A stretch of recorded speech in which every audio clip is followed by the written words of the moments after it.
Beaucoup d'entre vous connaissent Foodwatch. Donc Foodwatch, on est une association, un contre-pouvoir citoyen, une association indépendante qui milite en Europe pour plus de transparence et l'accès à une alimentation saine pour tous. On est présent en Allemagne, aux Pays-Bas, à Bruxelles et en France. Et là, je suis là pour vous parler du CETA, cet accord de commerce entre l'Europe et le Canada. Pourquoi ? Parce que ça va avoir un impact sur notre assiette et sur beaucoup d'autres aspects de la vie quotidienne. En ce moment, on entend dire un peu tout et n'importe quoi sur cet accord. Il y a beaucoup de contre-vérités. Le gouvernement, la majorité sont en train de faire un passage en force pour accélérer une ratification nationale, de l'adopter en France. Eh bien, on va faire la lumière sur pourquoi on demande aux députés et aux parlementaires de voter non et pourquoi cet accord est dangereux. Donc le CETA, cet accord de commerce entre le Canada et l'Europe, en fait, il présente les mêmes dangers, les mêmes risques que le Mercosur avec les pays d'Amérique latine ou d'autres accords. C'est ce qu'on appelle des accords de nouvelle génération. Ce que ça veut dire, c'est que leur vrai objectif, c'est de contourner ou de supprimer tout ce qui ressemble à des barrières au commerce pour avoir encore plus d'échanges. Le problème, c'est que même les règles sociales, les règles environnementales, ce qui peut permettre de protéger la santé des consommateurs ou la planète, sont vues par le Canada et ces autres pays comme des barrières au commerce. Le danger, il est là et il est sur la différence des normes et les mécanismes que cet accord, le CETA, met en place qui vont, dans le futur, en fait, impacter ce qu'il y a dans notre assiette ou si oui ou non, on peut protéger l'environnement. On vous explique pourquoi. Le premier point, c'est sur les règles, les normes sanitaires existantes au Canada et en Europe. Et voilà la première contre-vérité du gouvernement. En matière sanitaire, les normes, les exigences que les Européens émettent eh bien, demeureront les mêmes. Et avant CETA comme après CETA, il ne sera pas possible de faire venir en Europe ni du bœuf aux hormones, ni du saumon transgénique, ni les farines animales du type que vous décrivez et qui sont issues de ruminants. Regardez bien, les farines animales issues de ruminants ne sont pas autorisées. Il est important que la France, pays des Lumières, ne sombre pas dans l'irrationnel. Faux, évidemment, on ne joue pas sur l'irrationnel. Évidemment, tout ce qu'on dit et publie, c'est basé sur des faits. On ne joue pas sur les peurs, mais sur des risques qui sont documentés. En effet, on n'a jamais dit qu'il y aurait du bœuf aux hormones en Europe, puisqu'il a été interdit aux importations, ça ne va pas changer.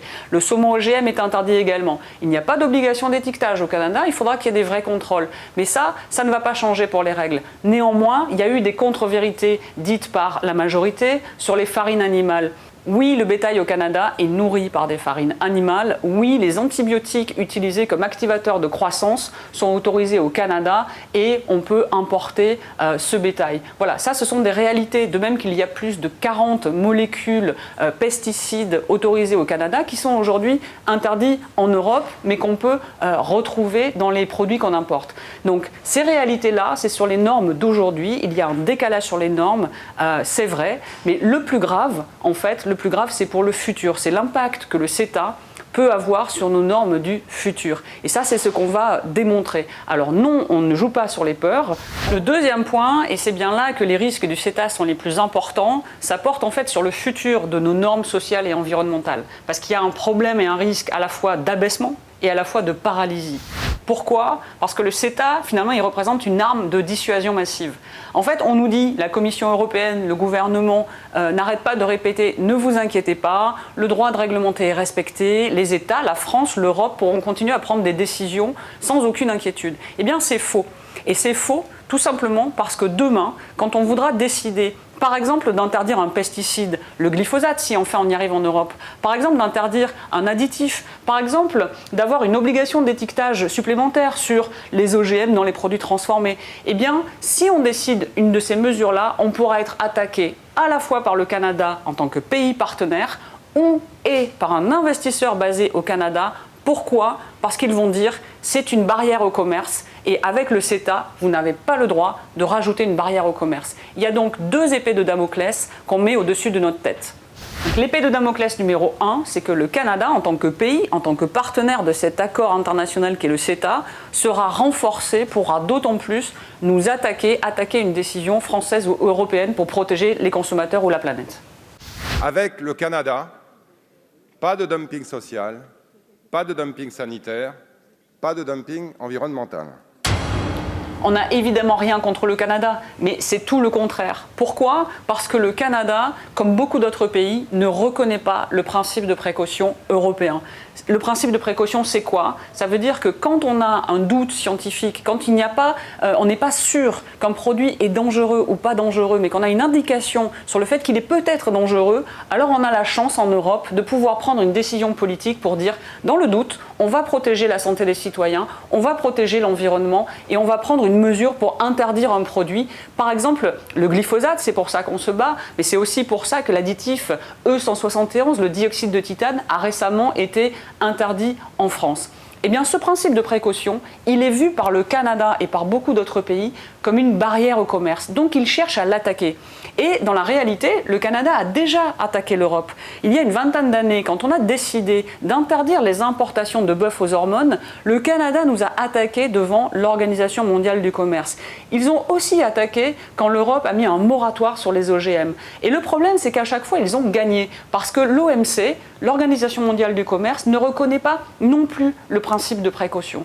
Et aujourd'hui même, en juillet 2019, le Canada et 14 autres pays viennent de communiquer, de saisir de nouveau l'OMC en critiquant des décisions qui sont prises dans l'Union européenne sans preuve scientifique. Cela veut dire en critiquant le fait qu'on puisse utiliser le principe de précaution en Europe. Et alors ça, c'est très grave, parce que sachant que le Canada cherche à s'attaquer à chaque fois qu'ils peuvent à des décisions sur la base du principe de précaution, eh bien les négociateurs européens auraient dû en fait exiger que dans le CETA, il soit écrit « Chers amis canadiens, vous vous engagez à ne pas nous attaquer quand on prend une décision pour protéger les citoyens ou l'environnement, l'interdiction du glyphosate par exemple ». Eh bien au lieu de ça, on n'a absolument pas de mention explicite du principe de précaution dans le rapport, et au contraire, on a remis noir sur blanc, ce sont les règles de l'OMC qui vont primer. Et en fait, Foodwatch a fait travailler sur le fond plusieurs juristes européens qui ont vraiment regardé tout le détail de l'accord, et on a publié un rapport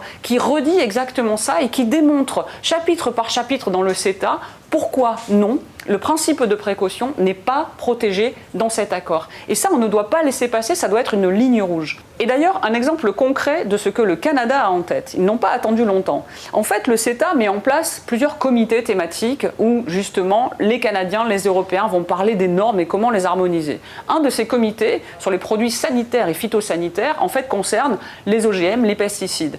Eh bien, devinez ce que le Canada a mis à l'agenda de la toute première réunion de ce comité. Évidemment, le sujet du glyphosate, avec une question très simple, que va-t-il se passer si un État membre interdit le glyphosate et pas le reste des pays européens ? Évidemment, ça cible la promesse d'Emmanuel Macron d'interdire le glyphosate en France. Avant même qu'Emmanuel Macron ait pu tenir sa promesse, le Canada est déjà en train de soulever ça comme une problématique dans le cadre du CETA. Donc franchement, on ne peut pas prétendre ne pas connaître les intentions du Canada par rapport au principe de précaution européen. L'épée de Damoclès numéro 2, c'est que le CETA va mettre en place un tribunal d'arbitrage qui va tout simplement donner le droit aux multinationales, aux investisseurs canadiens, d'attaquer la France ou l'Union européenne. Nous avons une sensibilité très forte de la part des opinions sur le fait que les entreprises pourraient contraindre les États à remettre en cause leur législation quand elle contreviendrait aux intérêts des dites entreprises. Dans des États, et je parle de la France, je ne parle pas forcément d'autres États membres de l'Union européenne, dont on sait que la législation a un enjeu d'intérêt public, dans ces cas-là, effectivement, le risque pour les États, il est nul.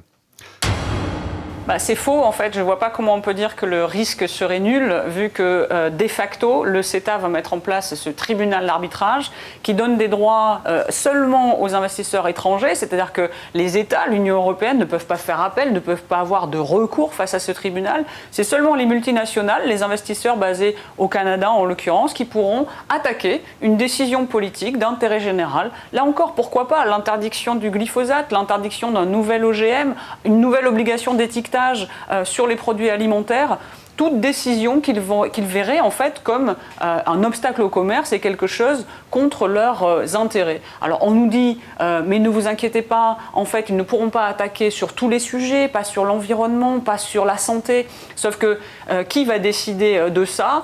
Qui va décider si la décision politique est légitime, pas légitime, s'il y a eu suffisamment de preuves scientifiques ou pas de preuves scientifiques ? En fait on sera pieds et mains liés et on sera évidemment, oui, exposé à pouvoir être attaqué. Et ce qu'il faut bien comprendre aussi à propos de ce tribunal d'arbitrage, puisqu'on parle de risque, c'est qu'on s'engage pour des années et des années. Il y a une clause dans le CETA, qui est l'article 30.9, qui dit que même si on sort de cet accord, même si le CETA est dénoncé et qu'on finit par l'arrêter, ce tribunal d'arbitrage continuera d'exister pendant encore 20 ans.